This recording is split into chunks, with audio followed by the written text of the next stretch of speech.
Colorado Springs has essentially had what we perceive to be higher vacancy than what we would normally have for actually ever since 9/11. The problem has been we've been hit with multiple economic calamities, if you will. If you're an owner, it's calamity. You had 9/11.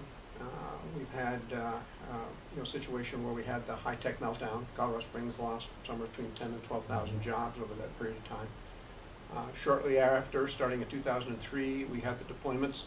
Colorado Springs deployed 12,000 troops in a matter of 90 days. That had a pretty dramatic effect. We then had the very, very low interest rates when everybody went out and bought houses.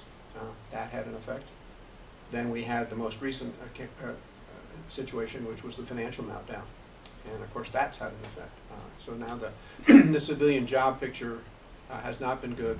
We've lost jobs over the last couple of years. And it's rare for Colorado Springs to have a net loss in jobs, but we've had that.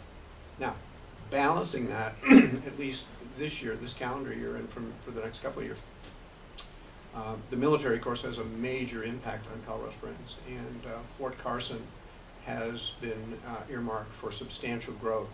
The population of the base is going to roughly double from where it was several years ago to 2011. Actually, it's going to go up to 26,000 actual people. And that doesn't include all the civilian employees or dependents. So Colorado Springs, even though we've been through some fairly tough times, we have endured. The vacancy rate hasn't skyrocketed. To give you perspective, back in the in the late 80s, we got up to over 20%. And as Gordon mentioned, we maxed out at roughly. We actually get to 12. We were in the 11s, but I don't think we actually got to 12. But anyway. Now we have a situation where there really isn't any building going on. There's zero construction. Demand has picked up because of the military. The civilian job picture is sort of leveling out. And we have had a major spurt this year because there was a major relocation of 6,000 troops from Fort Hood in Texas to Fort Carson. And the bulk of that took place in July and August.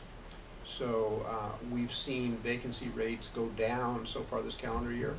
And I think, although the third quarter numbers aren't in yet, I think we'll see a fairly substantial decrease in vacancy for the third quarter. Again, because of no construction and the fact that the Fort Carson effect.